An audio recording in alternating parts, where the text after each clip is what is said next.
São Mateus. Naquele tempo Jesus falava aos príncipes dos sacerdotes e aos fariseus em parábolas, dizendo-lhes: o reino dos céus pode-se comparar a um rei que fez o banquete de casamento do seu filho. Mandou os seus servos chamar os convidados para as bodas, mas eles não quiseram vir. Tornou a enviar outros servos com a ordem de dizer aos convidados: o banquete já está pronto, já matei os touros e os animais para isto engordados, tudo pronto, vinde às bodas. Eles, porém, não quiseram saber e foram-se embora, este para a sua casa de campo, aquele para o seu negócio. Outros, por sua vez, agarraram os servos e mataram-nos, depois de os terem maltratado.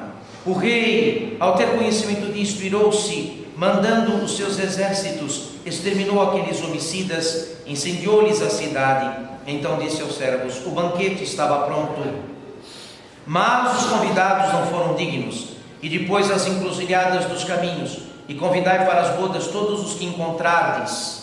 Os servos espalharam-se pelos caminhos e juntaram todos os que encontraram, fossem maus, fossem bons. Assim se encheu de convidados o banquete. Entrou depois o rei para observar os convidados e viu lá um que não estava com a veste de boda. Perguntou-lhe, pois: amigo, como entraste aqui sem ter vestido de boda? Ficou-se ele sem nada a dizer. O rei, porém, ordenou aos servos: atai-o de pés e mãos e lançai-o nas trevas lá de fora. Aí haverá choro e ranger de dentes, porque muitos são chamados, mas poucos os escolhidos. Em nome do Pai, do Filho e do Espírito Santo.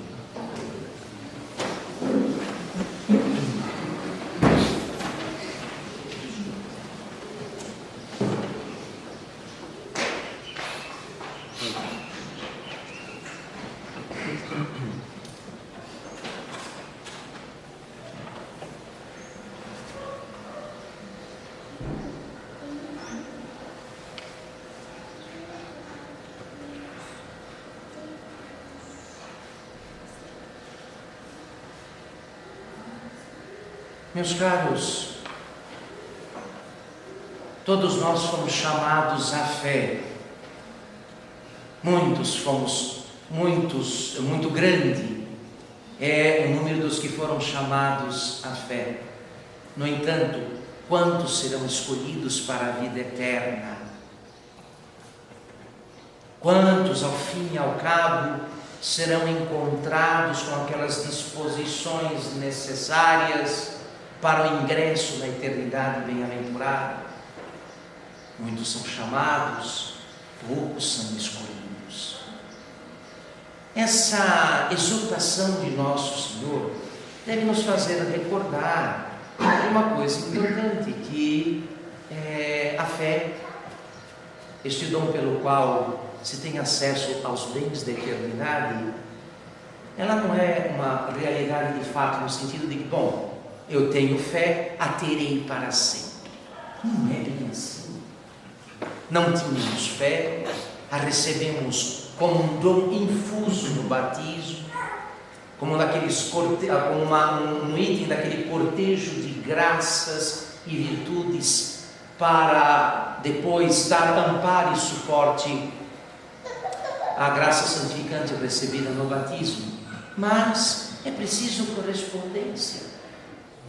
E tanto é maior esta necessidade de corresponder à vida divina, quanto mais nos damos conta de que fomos formados, criados, treinados numa cultura, num ambiente onde tudo nos faz inclinar, onde tudo nos inclina para as realidades transitórias.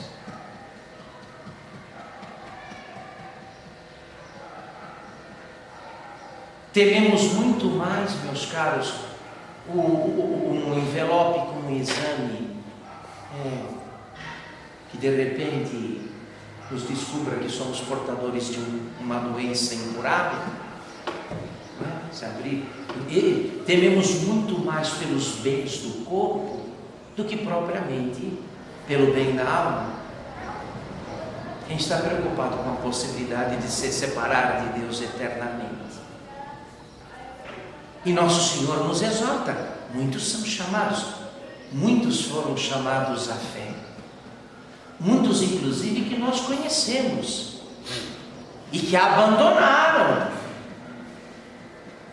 e que a renegaram, e que a desprezaram, porque entenderam erroneamente que o mais importante é garantir o lugar ao sol neste mundo, é dar um jeito de se ficar bem aqui, ainda que isso se faça às custas da salvação da própria alma,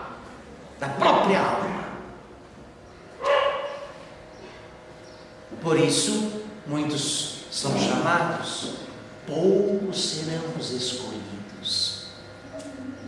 Poucos serão efetivamente os escolhidos depois para a herança eterna, segundo as palavras de nosso Senhor.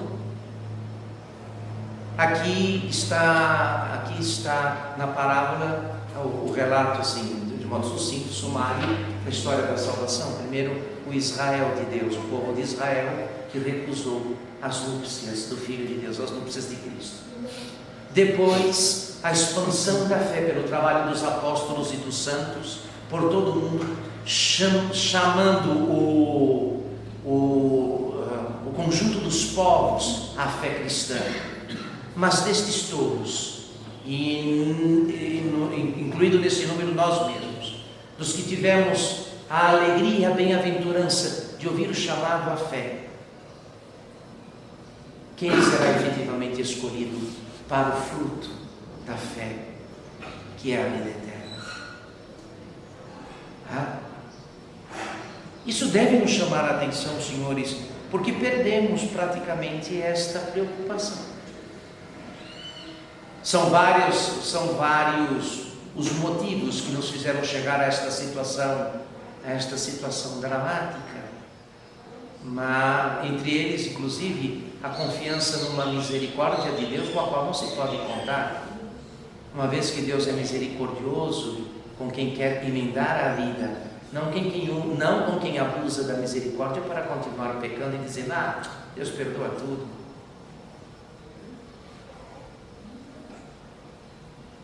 A quem favorece a misericórdia divina? Aqueles que efetivamente querem emendar a vida, aqueles que reconhecem a sua situação deplorável e que querem efetivamente sair dela. Não com esses que dão de ombros para o tipo de vida que escolheram, dizendo: não, isso não é problema, isso não é pecado, Deus é bom, é misericordioso, depois me confesso, isso não há por que se preocupar.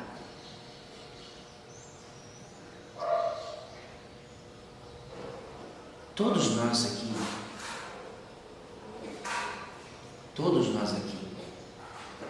que cometemos um pecado grave, já estivemos maduros para o inferno. Todos nós que por uma falta grave rompemos a amizade com Deus, saímos do estado de graça, perdemos a graça santificante, estávamos maduros para o inferno. E no entanto, Deus nos segurou, nos manteve vivos.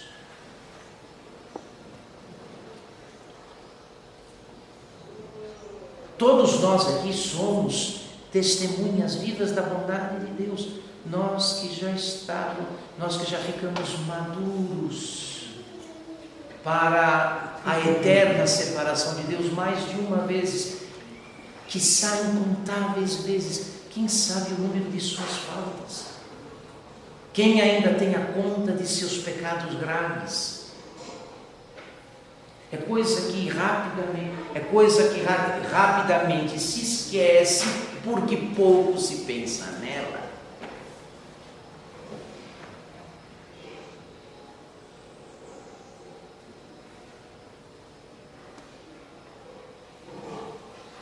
E no entanto, muitos são chamados para a fé, poucos os escolhidos para o céu depois.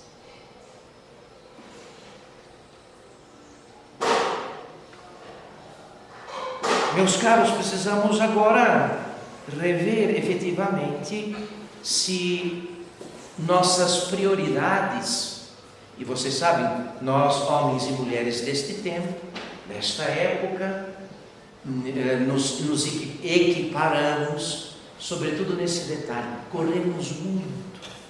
Ah, que vidas corridas levamos. Sim, estamos correndo atrás do quê? Quem correu a vida inteira e depois perdeu o caminho da eternidade, correu atrás do nada. Do nada. Quem correndo, lutou, se esforçou, brigou, não é? Avançou, conquistou, mas depois perdeu o céu, desviou-se efetivamente daquele caminho que dá na vida eterna, correu atrás do nada. Até porque a imitação de Cristo recorda essa verdade com letras de fogo. O que não é Deus, não é nada.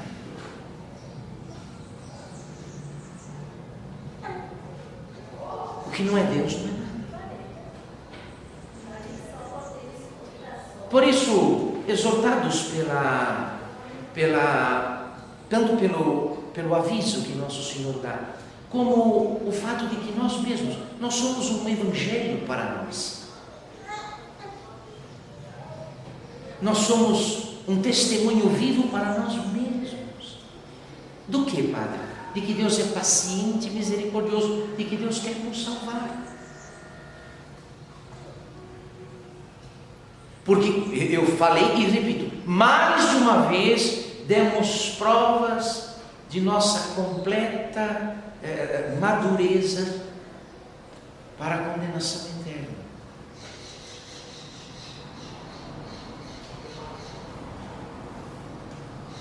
Mais de uma vez, dezenas de vezes, centenas de vezes, estávamos prontos para a eterna separação de Deus. E, no entanto, Ele teve paciência, teve misericórdia de nós. O que estamos esperando?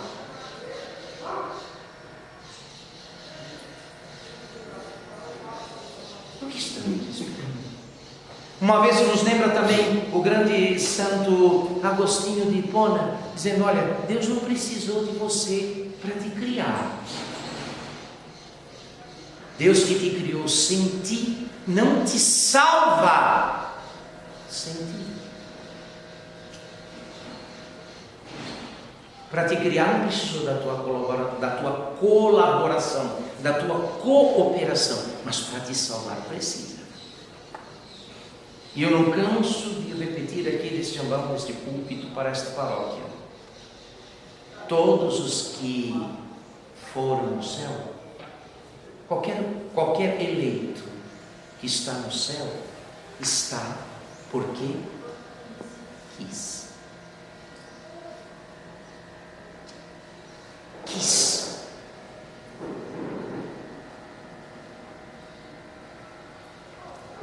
E não foi com uma vontade genérica e superficial, porque evidentemente, se de modo abstrato tratarmos do assunto, quem vai dizer que não quer? Claro que todos querem.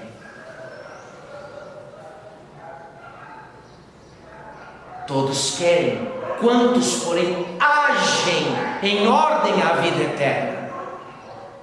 Quantos fazem por merecer? Quantos cooperam, colaboram com a graça? Porque sem essa colaboração, sem essa correspondência à graça, a salvação não será mais do que uma quimera, uma esperança distante. Supliquemos, portanto, a graça de Deus, meus caros, e de modo particular com relação à complicação dos tempos nos quais vivemos, que nos dê esta sabedoria. Até porque todos estamos separados da eternidade por um instante. Eu não estou aqui fazendo um sermão para pessoas idosas. Esse tema não trata das pessoas idosas simplesmente porque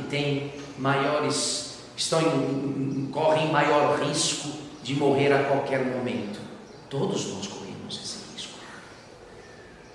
A eternidade pode começar a qualquer instante para qualquer um de nós aqui. E, no entanto, administramos o tempo como se ele fosse nosso, como se escolhêssemos a extensão do tempo, e algo escapa completamente de nossa escolha. Quem se salvou quis se salvar. Ninguém cai no céu por acaso. E quem quer efetivamente a vida eterna escolhe o que salva e repele o que condena.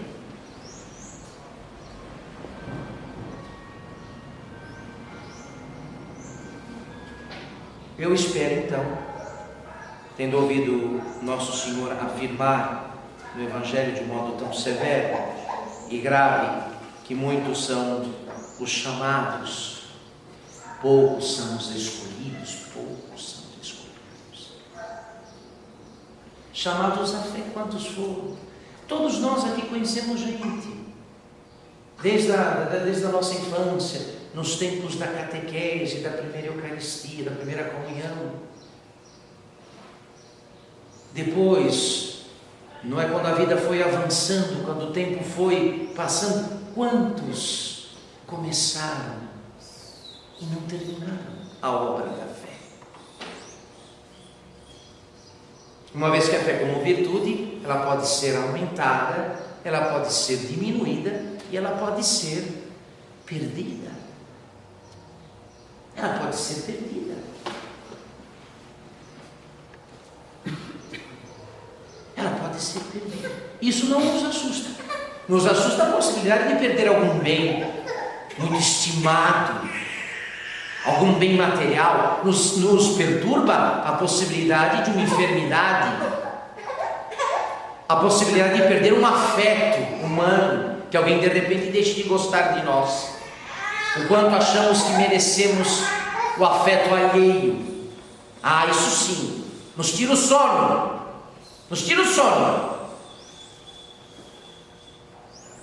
Agora, esses assuntos pertinentes à eternidade, isso absolutamente não nos incomoda muito.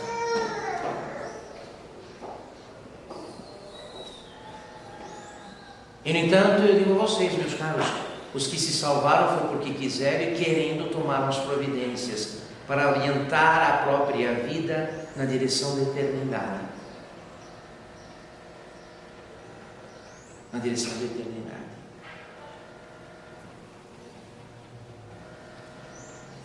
Agora, seria bom, como há um tarde demais para as coisas, me vem à mente quando eu era pequeno e me preparava para a primeira Eucaristia, pela primeira vez o padre, o pároco da paróquia onde fiz a primeira comunhão, que me acompanhou até o sacerdócio, o padre José, ele contava uma história da sua pátria, a Lituânia, invadida pelos comunistas soviéticos, pela União Soviética. Quando os russos começaram a deportar os lituanos para a Sibéria, eles esvaziavam as cidades das populações locais para colocar colonos russos, para garantir, enfim, a segurança dos interesses da Rússia soviética naquela terra. Quando eles começaram a deportar as pessoas para morrerem de fome e de frio na Sibéria, aconteceu um caso interessante. Isso está relatado nos livros. Isso é um caso famoso contado na Lituânia, de que, tendo os vagões de um trem, de um comboio parado numa determinada cidade, e as pessoas colocadas como animais de carga no trem, para a deportação, para o exílio, para a morte, no vagão havia uma senhora com um bebê que chorava muito. Eles faziam isso normalmente no inverno, né? Aquela região chega às vezes a 30, 40 graus abaixo de zero. Quem tolera uma temperatura? Que ser humano aguenta um frio desses? Então, O bebê chorava e a senhora perguntou se alguém tinha alguma coisa para dar para o bebê comer. Um senhor lembrou que ele tinha um pedaço de pão, aquele pão típico que eles comem na Lituânia, o pão preto. Ele tinha uma fatia de pão colocada dentro do bolso do casaco. Mas ele pensou consigo, né? Pensou consigo: se eu der, depois eu fico cego. Então, fez de conta que não era com ele o problema. Numa determinada altura da viagem, a polícia parou os trens e os deportados começaram a ser tirados dos vagões e separados, homens de mulheres. E nesse momento foram feitas revistas, todos os relógios, pulseiras, brincos, joias, o que eles tivessem, documentos, tudo foi retirado. Tudo foi retirado. Quando aquele senhor viu que ia ser tirado o pão, ele tinha que entregar às autoridades o pão que ele havia escondido na roupa, ele correu na direção da mulher para dar para a mulher, né?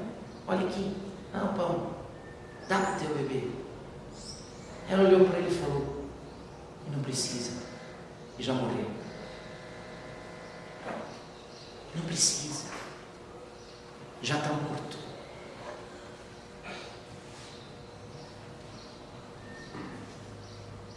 É assim que todos nós somos, desculpem, todos nós somos bons, de muitas e boas intenções, que talvez, se vierem a se concretizar, delas vai se dizer: agora é tarde demais.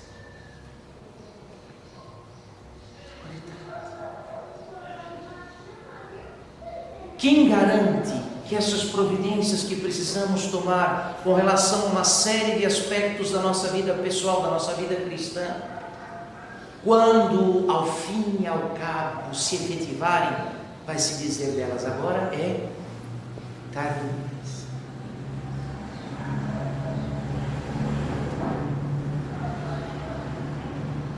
Já aconteceu comigo de ser convidado para ir às pressas, no meio da noite, a um hospital. A família católica lembrou que precisava chamar o padre para o seu enfermo. As pessoas às vezes ficam no hospital 2 meses, 3 meses, e aí morre. Aí chamam o padre. Então, não foi um único caso. Mais de uma vez eu tive a surpresa de chegar no hospital. Quando cheguei para atender o doente, ele já tinha sido levado para o necrotério. E eu pergunto: mas quantos anos tinha esse? Padre, ela estava com 90 anos. 90 anos. Ficou quanto tempo aqui no hospital? Já estava 6 meses aqui. 6 meses ela estava aqui. E os senhores me procuraram agora, quando levaram para o necrotério. O necrotério eu não posso entrar.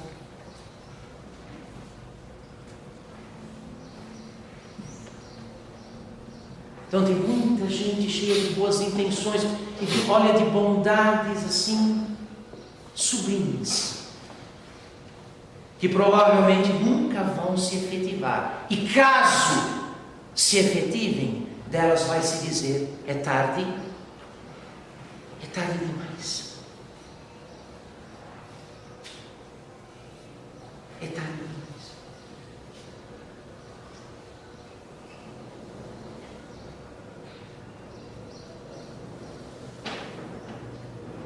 Vejam os casos que se deram na história da salvação. Por exemplo, Saul, o primeiro rei de Israel, teimoso, obstinado, desobediente.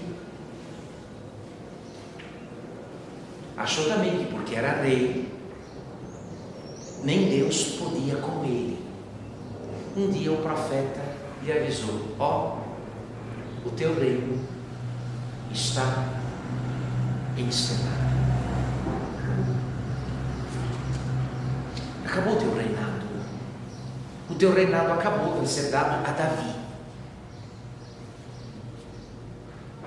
Não demorou muito, numa batalha, tomba ele e o filho Jonathan assassinados. Caem mortos num combate. Cuidado, meus amigos, porque há um tarde demais para tudo.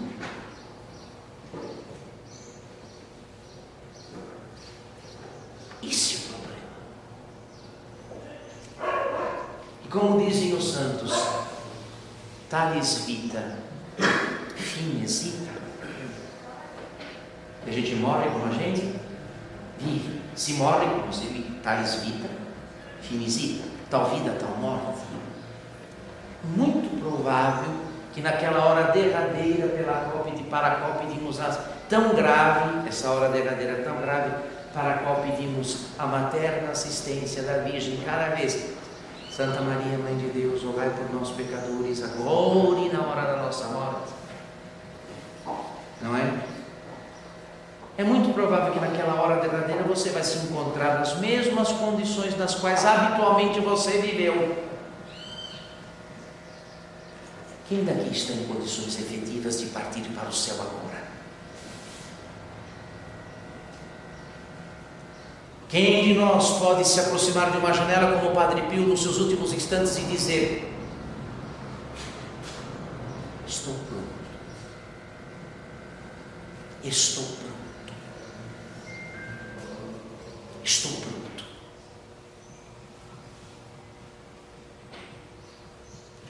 Se não estamos prontos agora, vamos estar na hora derradeira.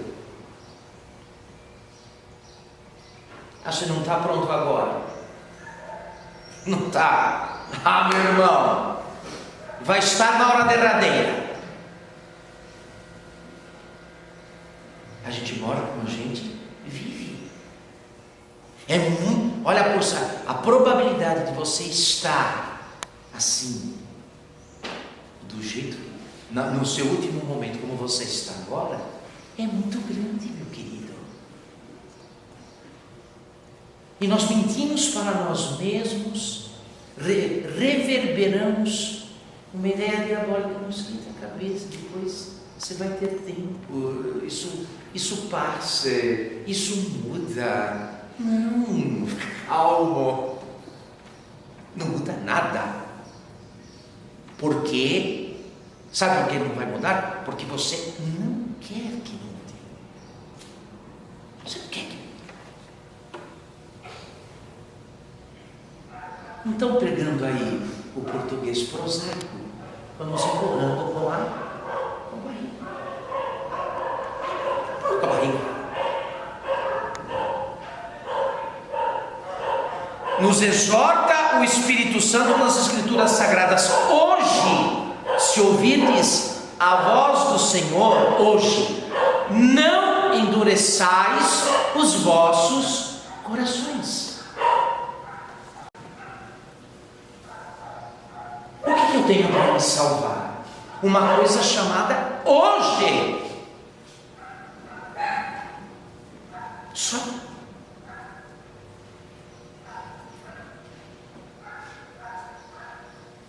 O que temos do ponto de vista do tempo para a nossa salvação é tão somente aquele período que se encaixa no substantivo hoje. Dessa coisa chamada futuro, não temos a menor garantia. Então, muito bem, meus queridos. Lembremos então de que ser chamado à fé, muitos são chamados, poucos os escolhidos. Fomos chamados à fé. Agora, se vamos perseverar nela até o fim, quem persevera até o fim, esse se salva, diz o Senhor. Quem perseverar até o fim, esse salvará. Aí já é uma outra história. E apelar para uma certa hereditariedade religiosa é um engano maior ainda. Fica, meus avós eram de igreja, meus pais eram católicos, Deus não tem netos, Deus não tem bisnetos, não tem filhos. Contar com estas coisas é contar com nada.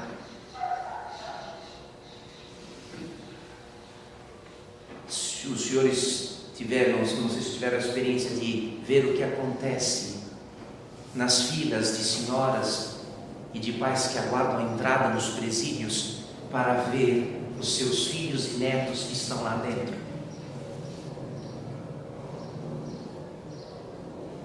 É comum a gente ver gente com o terço na mão, esgueirando-se nas muralhas, esperando a abertura dos portões, gente rezando o terço, meditando alguma coisa, gente boa.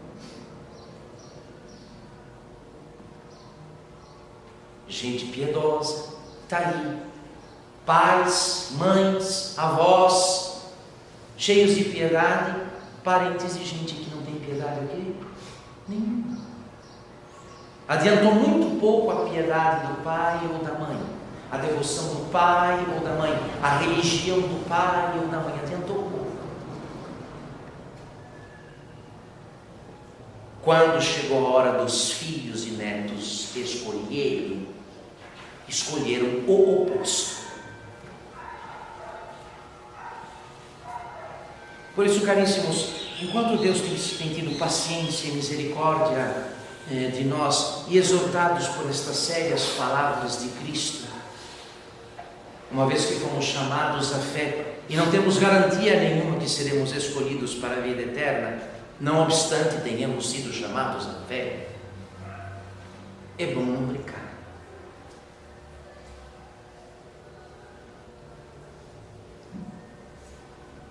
Como diz o grande Santo Afonso Maria de Ligório, este é o nosso único negócio. Aqui na terra, nossa salvação e a promoção da salvação dos que estão à nossa volta é o nosso negócio principal. Diz lá o Santo Afonso: você pode levar uma vida sofrida, você pode padecer a vida inteira, sofrer, ter tido prejuízos, ter passado por enfermidades, mas se depois você se salva, você não perdeu nada, você ganhou tudo. O contrário também é verdade. Você pode ter vivido uma vida regalada, cheia de deleites, de sucessos, de conquistas, de afetos, mas depois você perde a sua alma, você não ganhou nada, você perdeu tudo. Você está preparado hoje para o céu? Você está preparado para o céu agora? Se não está agora, eu te dou um aviso, meu irmão, provavelmente não estará na hora derradeira. Se você não está preparado agora, é muito provável que não estará na hora derradeira. Tales vita finesita. A gente morre como a gente vive. Pede esta graça ao Senhor, cara. Até porque os que estão em Cristo aspiram o que é do alto, desejam o que é do céu e não o que é da terra e dos homens.